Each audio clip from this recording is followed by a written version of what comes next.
L'humilité pédagogique. Cette capsule vise à présenter les différentes facettes de l'humilité pédagogique dans le contexte de la formation à distance. L'humilité pédagogique est une approche qui met l'accent sur l'écoute active, la compréhension des perspectives étudiantes, le respect des besoins et des rythmes d'apprentissage des personnes étudiantes.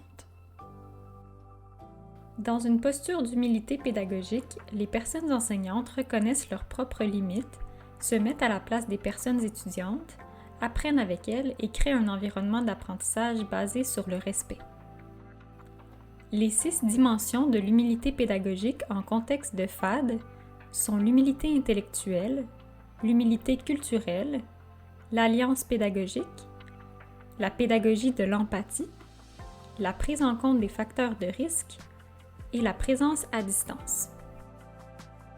L'humilité intellectuelle implique l'ouverture d'esprit à la recherche d'équilibre dans les dynamiques de pouvoir en contexte éducatif. Cela implique que la personne enseignante se montre ouverte à remettre en question ses connaissances en intégrant les perspectives des personnes étudiantes dans la co-construction des savoirs. L'humilité culturelle implique une transformation de ses comportements et attitudes face aux personnes issues d'autres cultures et d'autres milieux. Pour ce faire, la personne enseignante doit s'intéresser aux cultures diverses des personnes étudiantes. Concrètement, elle peut proposer des activités pédagogiques qui intègrent des éléments culturels reflétant la diversité du groupe.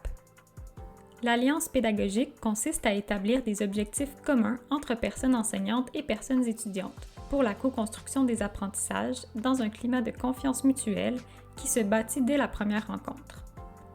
La personne enseignante peut par exemple demander aux personnes étudiantes quels sont leurs objectifs d'apprentissage et leurs préférences en matière d'activité pédagogique, solliciter leur rétroaction à la fin des cours, puis intégrer ces éléments à son enseignement. La pédagogie de l'empathie consiste dans l'établissement d'une atmosphère respectueuse et bienveillante au sein du groupe.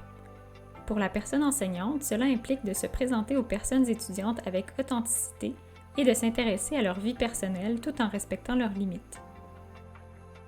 La prise en compte des facteurs de risque consiste à s'assurer que les interventions sont appropriées, en particulier lorsque les personnes étudiantes vivent des enjeux psychosociaux. En demeurant sensible et en s'intéressant sincèrement aux différents contextes de vie des personnes étudiantes, la personne enseignante peut adapter ses interventions de manière compréhensive et équitable.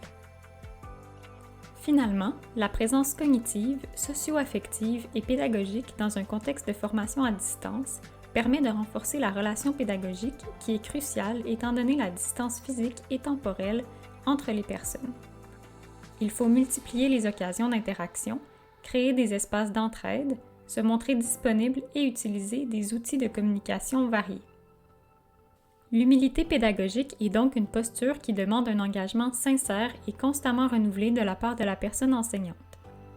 Dans le contexte de la formation à distance, où il est essentiel de mettre en place des conditions favorables à l'engagement étudiant, l'adoption de cette posture peut avoir de nombreux impacts positifs tant pour les personnes étudiantes que pour les personnes enseignantes.